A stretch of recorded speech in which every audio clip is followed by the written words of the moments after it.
చిన్న టిప్ అండి, మనం అంచులున్న శారీస్ క్రాప్ టాప్ కానీ ఫ్రాకులు కానీ స్టిచ్ వేస్తుంటాం కదా, అలాంటప్పుడు క్లాత్ సరిపోలేనప్పుడు అంచులు తీసేస్తాము. అంచులు తీసేసినప్పుడు ఇలా హ్యాండ్స్కి తక్కువైనప్పుడు అంచులు వేస్ట్ చేయకుండా ఇలా హ్యాండ్స్ స్టిచ్ చేస్తే చాలా బాగా వస్తుందండి. ఇలా అంచు ఎడల్పు ఎంత అయితే అంత తీసుకుని ఇలా రెండు కలిపి జాయిన్ చేసేసుకోవాలి.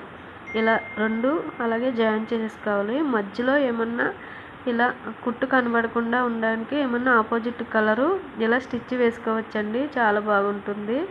ఇలా రెండు స్టిచ్ వేసిన తర్వాత లైనింగ్ కట్ చేసుకున్న ప్రకారం మనం కట్ చేసేసుకోవాలి. హ్యాండ్స్ ఇలా మధ్యలో కుట్టు కనబడకుండా ఆపోజిట్ కలరు ఏదైనా ఇలా వేసుకోవచ్చండి, చాలా బాగా ఉంటుంది. హ్యాండ్స్ ఇలా పఫ్ హ్యాండ్స్ స్టిచ్ వేసానండి, చూసారా, ఇలా స్టిచ్ వేసుకోవచ్చు, చాలా బాగుంటుంది.